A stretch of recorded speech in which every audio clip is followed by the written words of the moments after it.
ভোলার তেঁতুলিয়া নদীতে অবৈধভাবে বালু উত্তোলনের দায়ে 5টি ড্রেজার, 12টি বাল্কহেড সহ 37 জনকে আটক করেছে কোস্টগার্ড দক্ষিণ জোন।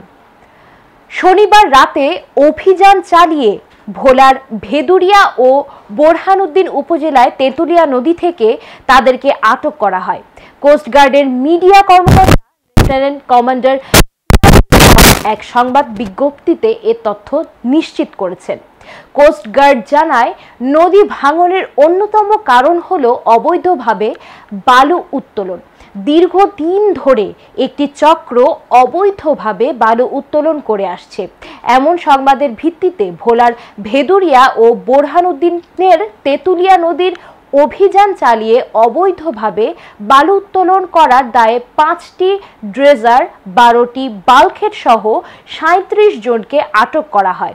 পরে সদর উপজেলায় সহকারী কমিশনার ভূমি ও এক্সিকিউটিভ ম্যাজিস্ট্রেট মোহাম্মদ আহসান হাফিজের উপস্থিতিতে মোবাইল কোর্ট পরিচালনা করে জব্দকৃত ড্রেজার এবং বাল্কহেড ভোলা BIWT এর পরিদর্শকের নিকট হস্তান্তর করা হয় এবং আটককৃত 37 জনের কাছ থেকে মুচলেকা নিয়ে তাদেরকে ছেড়ে দেয়া হয়।